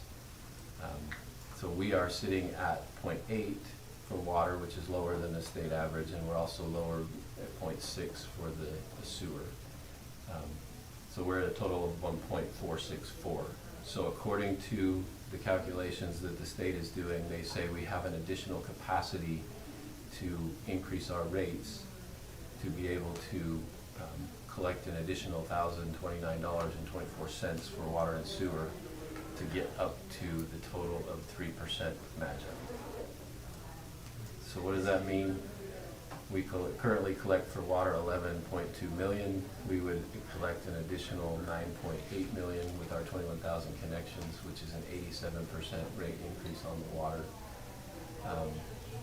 9.3 for sewer, we would collect 11.7 more, which is 126. So you combine those two, and it averages to 105%. The fee that the state is wanting to charge is 20% of our current rate over here of $81.73 per month, and it would generate $4.1 million that would go directly to the state fund. It's not necessarily a requirement that we raise our rates to get to this number, but if we go to the state and ask for funding for any of the projects that were submitted to that list, they would look at our rates and say, well, you still have capacity over here, so they may or may not give us the funding. So anyway, wanted to bring that to everyone's attention. We're still working through it. I know we've got a short time, well, we're over time, so I think we need to bring this back around again, though. Yeah. This is I'll come back. critical enough, we gotta Public bring it meeting back. Tuesday night. There's a Yeah. public meeting on this Tuesday night in Brigham City. Yeah, we attended the public meeting on Tuesday that was in Provo. So the bill, really quick, Mayor, just real Yeah, do fast. it. So there was a bill that wanted to do this, and he was told no. Okay, change the bill, it's now a study. This is the study that The that bill, came from the bill. the bill passed, and the bill said, do a study and Yeah. come back to us and recommend. So now the bill has to be, for this to go into effect, another bill has to be passed. No. The It's just bill, the study- bill passed, this study is what they're recommending to the state legislature that they adopt as the fees that, But for the state legislature to adopt it, shouldn't, I mean, they've got to vote on it. I don't know, it's part of the budget process. In '24, it was a study. In '25, they approved the departments to implement a fee. Is that right, Rick? Sorry. I think it's a process. I don't I think it's believe- final. I don't. Yeah, but you can see that it's, that Okay. they're pushing hard to Yeah. get Well, the there. third component of also water use, 75 cents per thousand. Well, that's what this 75 cents per 1,000 gallons and 37 cents per 1,000 averages out to the 16.3. So Tracy, you got a quick comment, and then we're done. Yeah, go ahead. And it's just the $16.32 Yeah. per connection per month. I think that it's good for you to know that and possibly communicate that to the citizens and have them communicate it to the legislature. That that's a, 75–80% increase in just our culinary water bill, right? I mean, if you look at it that way, that isn't even reasonable, right, for the citizens to absorb. And we did a $2 or $3 or, a minimal increase a few years Yeah. ago, and it was Needed it. a lot, right? I mean, people thought it was a lot, but this wouldn't even be in the realm of reasonability, so.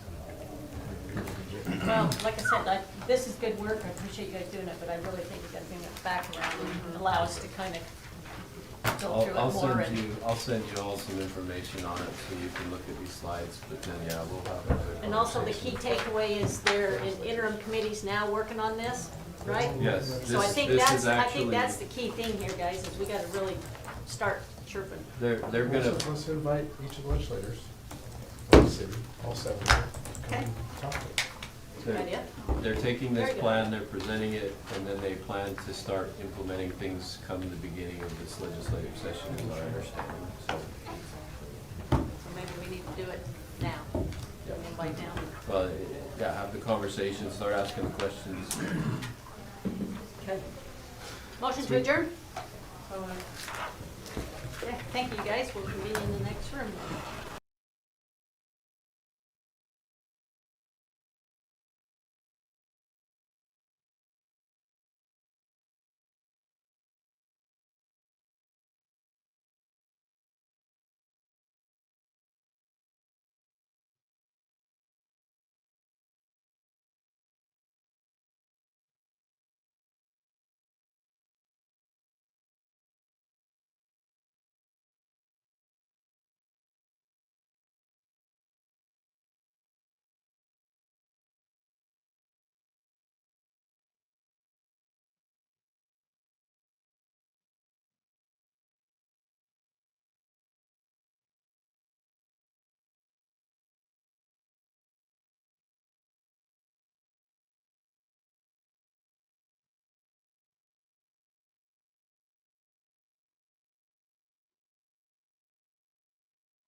Once again, appreciate your patience here on getting started this evening. We welcome everyone out to our Layton City Council meeting for October 16th, and our start time is delayed a little bit. It's 7:09. I want to acknowledge the fact that we do have a full quorum here tonight. We have Councilmember Bloxham online, and that we'll go ahead and get our meeting underway. And typically, what we've done in the past, we always take turns here on each month on conducting our opening exercise, which is prayer and a pledge. And so I'm going to turn the time over to Councilmember Smith Edmondson for your choice of order. Thank you. I'm going to pray first, and then I'll ask you to stand and we'll recite the pledge together. Father God, we thank you for this evening. We thank you that we have an opportunity to come together and do the business of the city on behalf of the great citizens of Layton.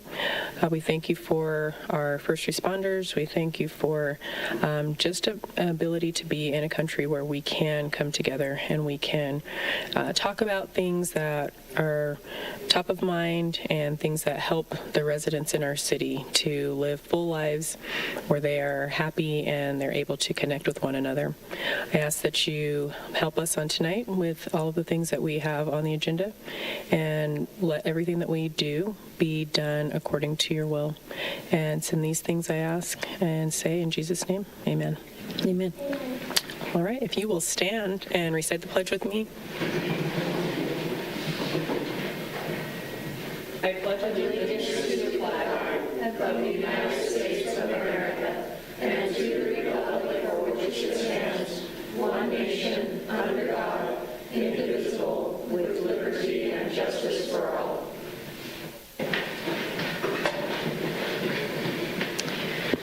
Okay, thank you very much for lovely prayer and leading us in the pledge.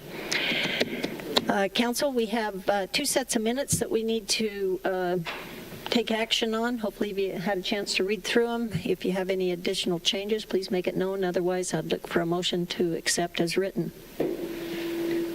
Mayor, if I may, there was one correction I wasn't able to get to you prior to. On the council meeting minutes for September 18th, 2025, under the Layton, Utah 250 Community Committee, there was a spelling of committee member Lamont Hampton. I think it reads as Hamilton, but his last name is Hampton, Hampton. With that, I move that we adopt the minutes of Layton City Council work meeting May 15th, 2025, and the Layton City Council meeting September 18th, 2025 with the stated corrections. Okay. Okay. It's been moved in second that we accept the minutes with the correction as stated. All in favor, say aye. Aye. Any opposed? Okay, thank you very much. We'll go on to our municipal announcements at this time, so I'll turn it over to Councilmember Roberts for our Parks and Recs announcements. Yeah, thank you, Mayor. I have the opportunity to work with the Parks and Rec Commission, Parks and Rec Department, and they have a lot going on. First of all, thanks to a generous ramp grant, Surf and Swim has a new wave machine that is up and running and very exciting. 8 different types of waves that it produces now. So biggest waves ever at Surf and Swim. There's some adapted hours to accommodate for fall break, which we're in the middle of right now.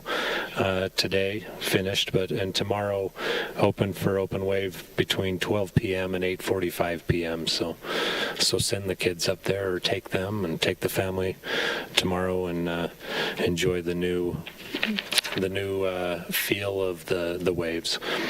Activities wise, coming up tomorrow evening is our Halloween bash here at the amphitheater plaza and in the amphitheater. There'll be a lot of different games, live music, and fun for the family. So bring the family out 6 to 8:30 p.m. No cost. So just have the kids dress up in their Halloween costume. There'll be a costume contest as well. October 18th, the next night, there will be Whispers in the Dark. So just a great event of storytelling, starting at 3 p.m. and going until 6:30 p.m. There'll be some amateur storytellers at 4, and then after that, the professional storytellers will take over in the amphitheater, and should be a lot of fun.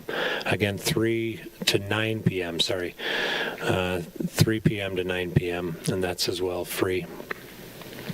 And then looking forward into November 8th, Veterans Day, we'll have our Veterans Day parade and Veterans Honor Ceremony. Always look forward to that every year. There'll be more information about the route and that coming up, but the parade time will start at 11 a.m., ending in Constitution Circle here, and then at 12:30 p.m. we will have our Veterans Honors ceremony. And again, that's not just Layton City, but also with Northern Utah Vietnam Veterans Association helps us put that on. So thank you, Mayor. Yeah, that's good. Good reading there. Okay. Anyone else? Yeah, just on the waves. I happened to walk over there when they were testing them. And there's one, I didn't see them all, but the one that they showed, the waves were breaking. It wasn't just a movement of water. They were, so it should be pretty cool. Yeah. Yep, that'll be a lot of fun. Okay. Do you have any other announcements? Okay, all right. Well, I appreciate that. That's we look forward to everybody coming out tomorrow night in costume. There will be a costume contest as well. So, okay, now we'll go on to an important part of our meeting, which is our verbal petition and presentation. And as Councilmember Smith Edmondson corrected earlier on our Committee for our America 250, there's also a very important celebration with the PTA. So I'm kind of excited about this. This council, we are going to go ahead and read off a proclamation, and then when I'm finished, then I'll actually have the recipients come up and we'll hand you our proclamation. So with that, I'll go ahead and proceed. It says, whereas in 1925, Utah officially joined the National Congress of Parents and Teachers, making the formal beginning of the statewide parent-teacher collaboration in Utah. Whereas for 100 years, the Utah Parent Teachers Association, or Utah's PTA, has worked to support and advocate for and strengthen the partnership of parents, educators, and students in Utah's public schools. Whereas the Utah PTA has provided leadership programs and resources that promote student success, family engagement, equitable education, and community involvement throughout the state.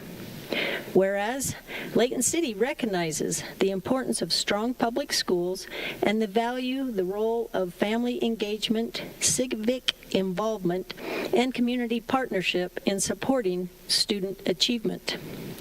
Now, therefore, be it resolved that I, Joy Petro, Mayor of Layton City, along with the Layton City Council, do hereby proclaim October 2025 as Utah's PTA Centennial Celebration Month, and encourage all residents, educators, families, and community organizations to participate in local PTA-sponsored activities and events, support ongoing PTA membership and volunteer efforts, celebrate the legacy of 100 years of service and advocacy for Utah PTA, and promote the value of education, family involvement, and student well-being in our community. I hereby set my hand and cause the seal of the City of Layton to affix this 16th day of October, 2025. So, with that, we all want to say congratulations, and I'd like to invite Stacy Molinet, as well as Dina Espinosa. If you guys wouldn't mind coming up to the stand, I'll present your proclamation, and then you're welcome to take a few words.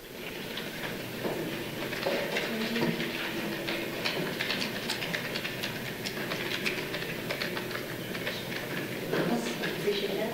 Thank you.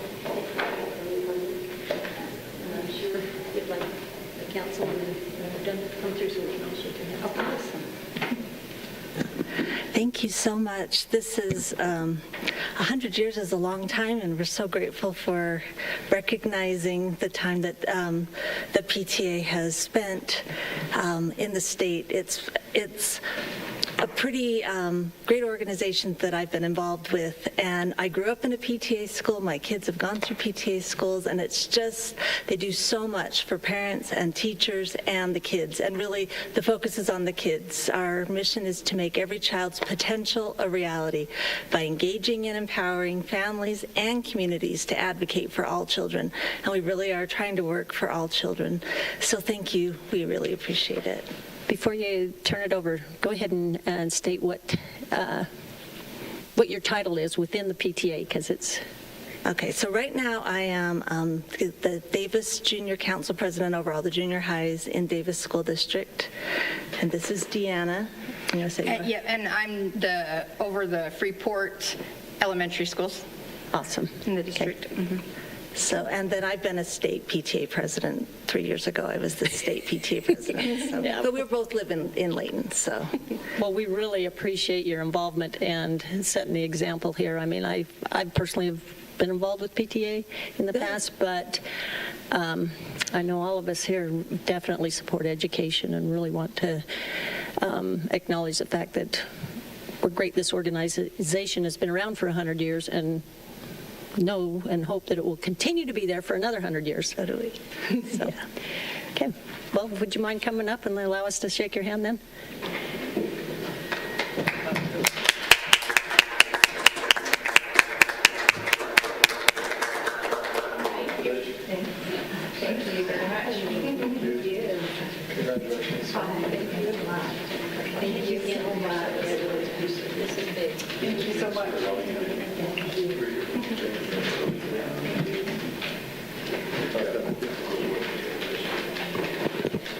Council, did you want to add anything more to that, or have any comments? You're welcome to make. Okay. Okay. That's fine. Yeah, and I know you're pretty involved. They do all the things. I'm a member of my local PTA also, but we're just grateful for other folks. In the work meeting, I was talking about how studies show that young people need at least 3 non-parental adults who care about them and who they know care about them, and that helps prevent them from, suicide, drug and alcohol use, and all of those things. And the local PTAs are a huge part of that. All of the kids that I see at the schools, they know who the PTA parents are. They know the activities and the functions that you all put on, and so it's a really great partnership to have in our communities and in our schools, especially for the kids. So thanks for all that you guys do.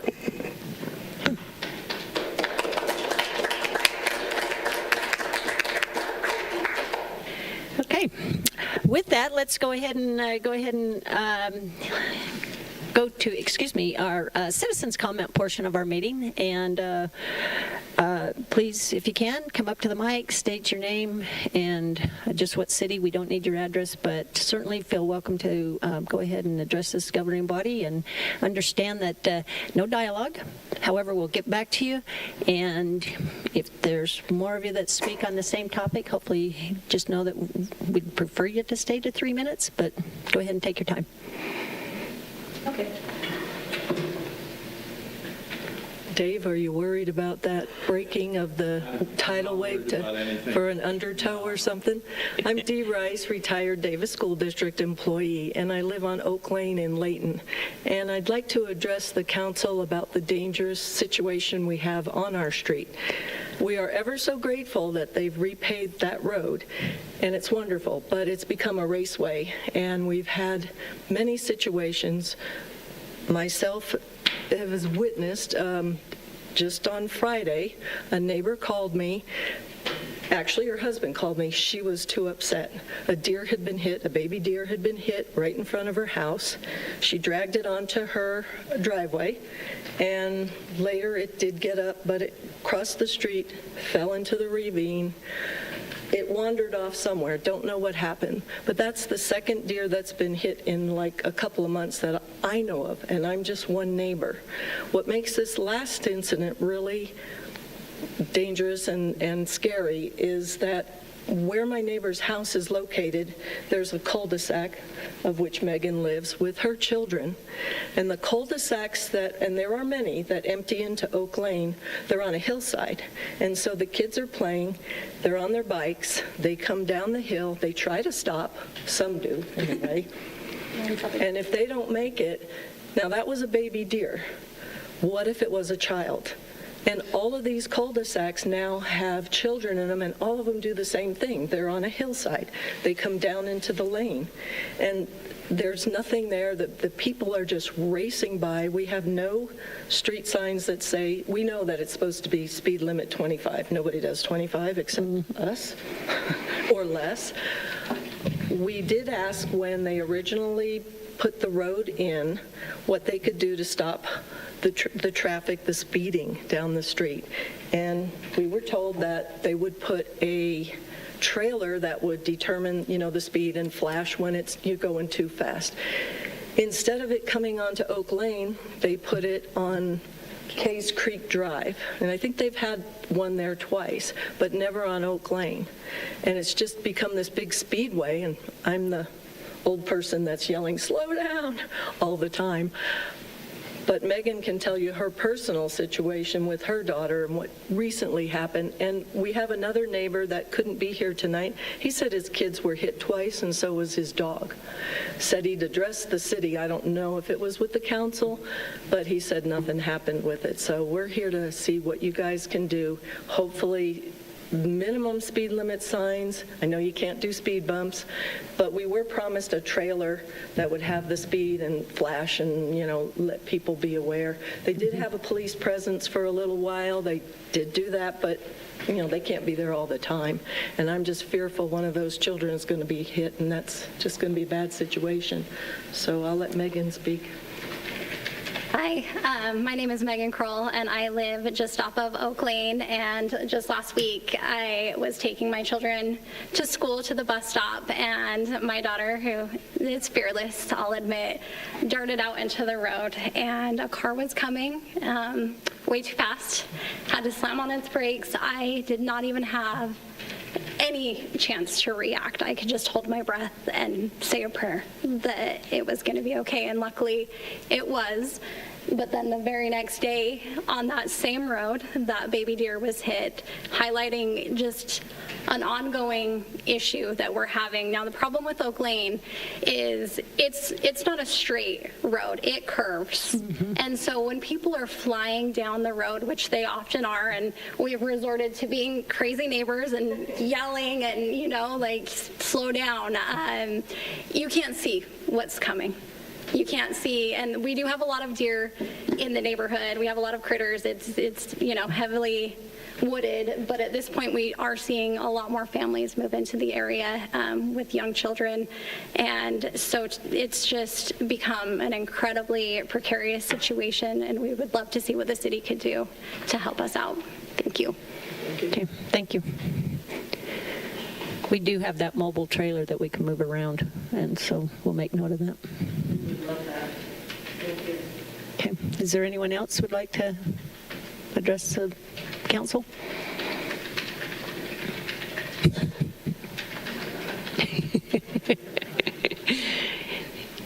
The appointed one. I'm Jennifer Shepard. Did you want my address? I forget. No, just what city? Layton. Okay.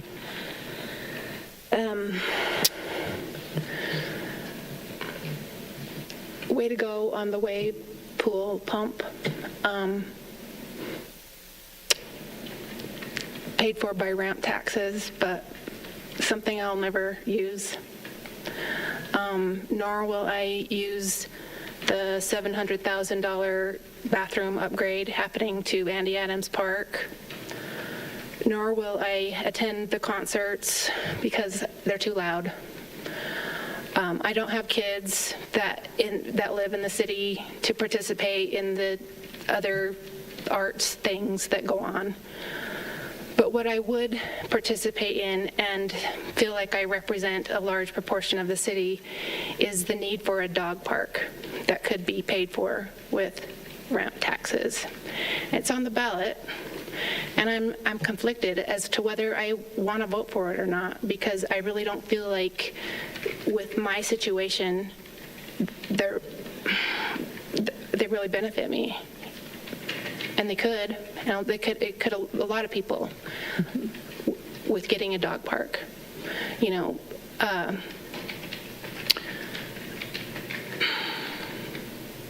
it needs to be on the agenda at least. Parks and Rec has proposed 2 potential sites, one of which I disagree with is even viable, the Bamberger Trail area.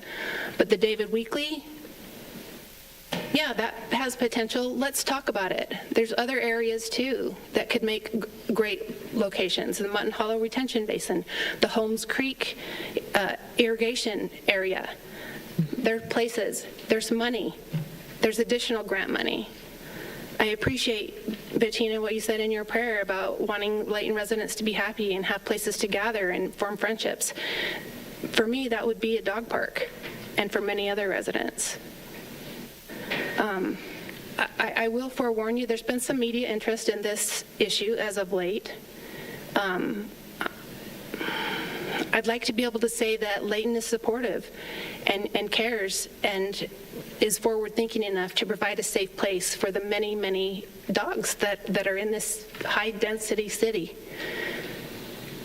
Can we please get it on the agenda? Can we talk about this seriously? Can we make a plan for the future and get this done once and for all before the land gets gobbled up?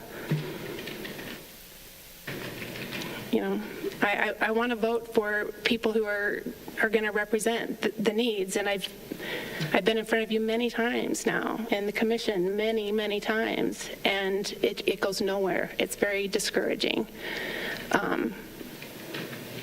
I know you've talked to other city elected officials, the Bountifuls. You know, listen to them. They're trying to get you to follow suit. Get your own. Let us have our own dog park. It's not okay that Parks and Recreation is just saying, go use theirs. Go use theirs. That's irresponsible. Let's have our own. Thank you. Okay. Thank you very much.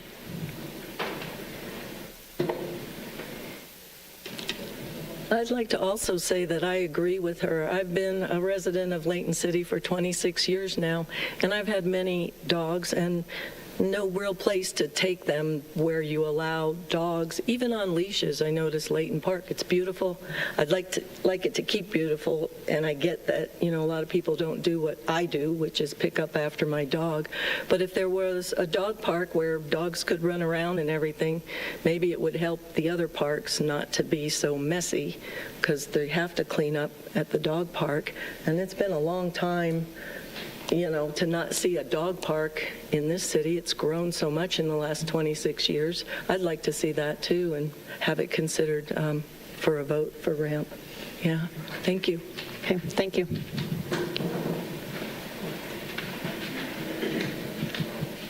I just wanted to also say that I would absolutely love a dog park here. We have dogs, and it's very hard to find a place for them to go. And I have many friends around here in Layton. I'm from Layton City, and that we definitely would love a dog park here in Layton. Okay. Good. Okay. I know I've said many things before. I'm Megan. I'm obviously here for the dog park. Megan. Yeah. Do you mind saying your full name? Megan Smock. Sorry. Thanks. So yeah, we have mentioned many benefits of a dog park, and we've even mentioned it in the Parks and Rec meeting, and when they did their presentation, they hardly mentioned any of them. So just offhand, benefits for dogs is exercise and physical health, socialization, mental stimulation, training opportunities, stress relief. Just better, well-behaved, healthier, happier dogs. Dog owners get a convenient exercise outlet, community and social interaction, behavioral improvement, a safe environment, educational opportunities. And like Jennifer mentioned, like there's things that the ramp taxes have done that aren't going to benefit everybody in the city. But I can tell you that a dog park will benefit everybody in the city. Everybody. It encourages responsible pet ownership, reduces neighborhood nuisances, so it will reduce the problems that non-dog owners complain about with the dog owners. It will reduce those problems. It does improve the enjoyment of the city and the park spaces, and it really does make for a more enjoyable place. So really there are benefits to everyone, every person, every dog, every house. Like it really would benefit more than some other things that I have seen on the list for the ramp tax. So I was wondering who determines the priorities of the ramp tax, because if there was a vote, I'm pretty sure that a dog park would take precedence over those other things. So please consider it. Consider the benefits, consider how it would improve the entire city and everybody in it. Thanks. Thank you.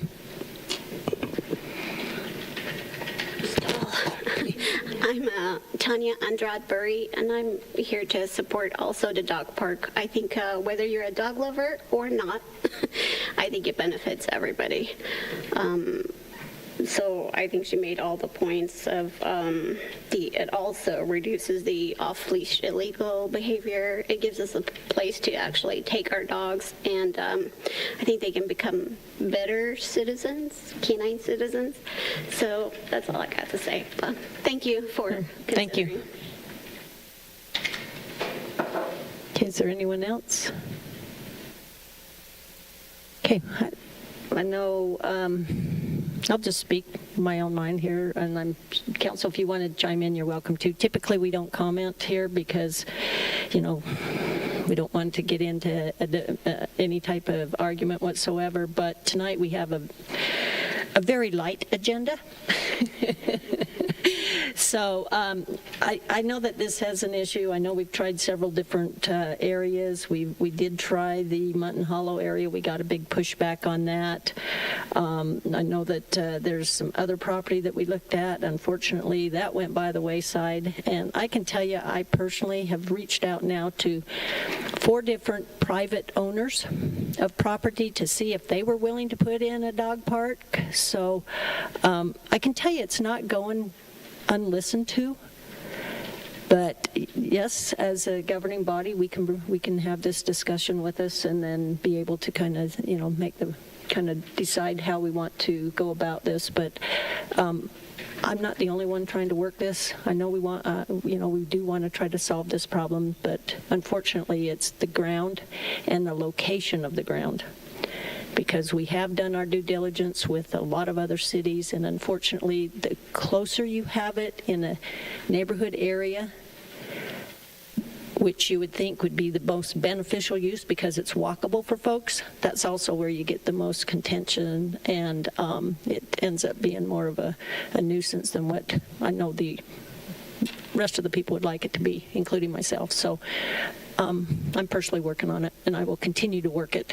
And hopefully, if I can get somebody to step up with their property, then I guarantee you we'll go for it. It may be I'm just out of curiosity, this is my own information. Typically, we don't do this, so I'm going outside the rules here. But if it happened to be a private dog park where you would have to pay for ownership, just by the raise of the hand, would you be willing to do that, on those of you that spoke? Pay to go into the dog? Pay to go, yeah. Okay, all right. Well, thank you. I appreciate that input. Did anyone else? I know, Bettina, you said you might want to comment. Yeah, thanks, Mayor. So to echo what the mayor is stating, it may seem like nobody up here cares. That's not true. We care, we're listening, and I've brought it up a number of times since I've been on the council in 2021. We've had a few presentations. We had a recent presentation, and I know to some of you in the public, you see the presentation or you hear it and you think, oh, well, they're misrepresenting or it's not what it should be, but what they're giving, what staff has provided, has been very useful.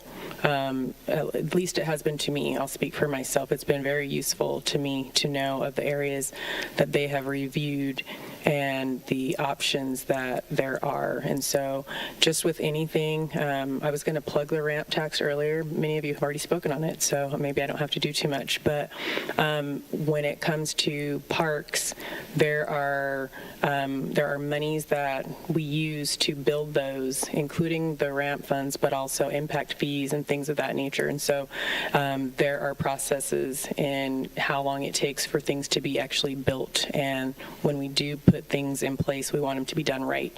We don't want to just put a pad wherever and just say, go have at it, because that has to be monitored, it has to be cleaned, it has to be safe for not only residents, but also for dogs and for everybody else who's there. And so we have been looking at it, reviewing, talking, and, I keep going back to Parks and Rec just to get more details, because I want to understand more about what all goes into it.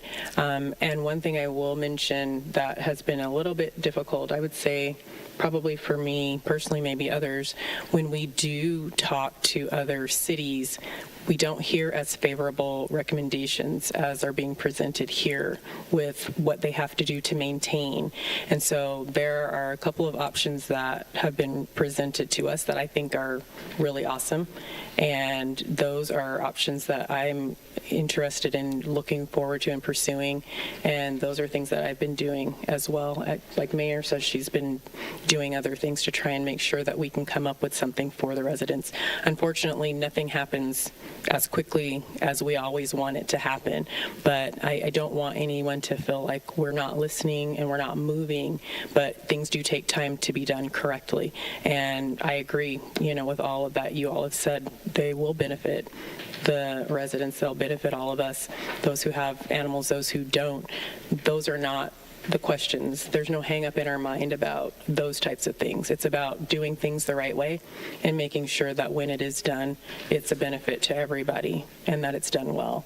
So those are just my sentiments. And I do think the ramp tax has been beneficial to the whole city, even if you don't utilize some of the things that have been used. At the very least, it reduces the amount of taxes that we are using for us to do some of these projects. So whether you're using those things or not, it's still helping with the tax dollars that you're providing to the city to do other services for us. So thanks, Mayor. Okay, thank you. Anyone else? Yeah, Mayor, thank you. Jennifer and Megan, you've been to the Parks and Rec Commissions for well over a year. And as Council Smith Edmondson said, it's not unnoticed. It's not talked about.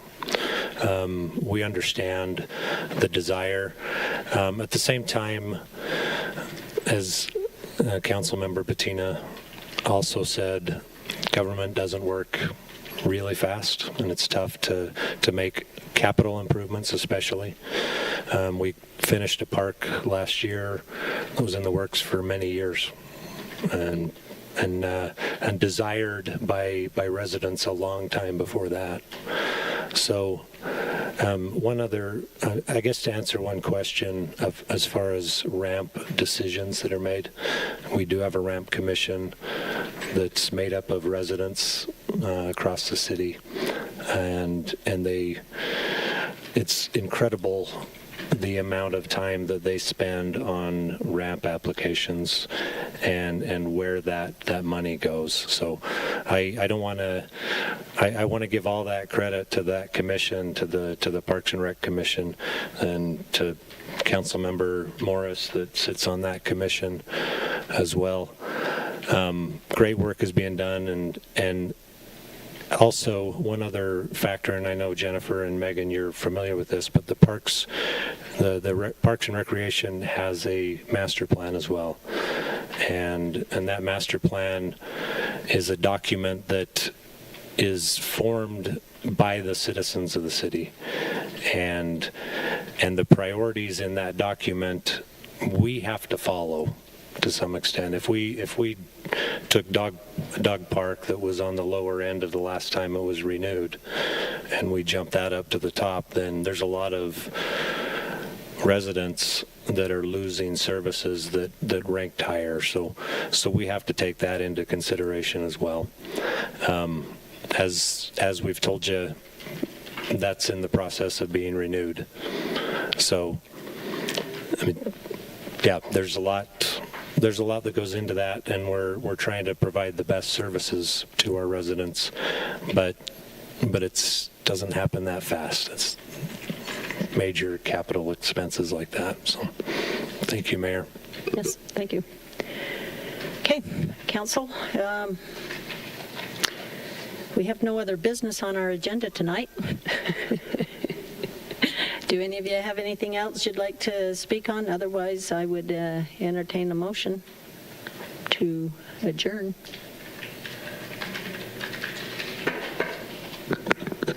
Motion to adjourn.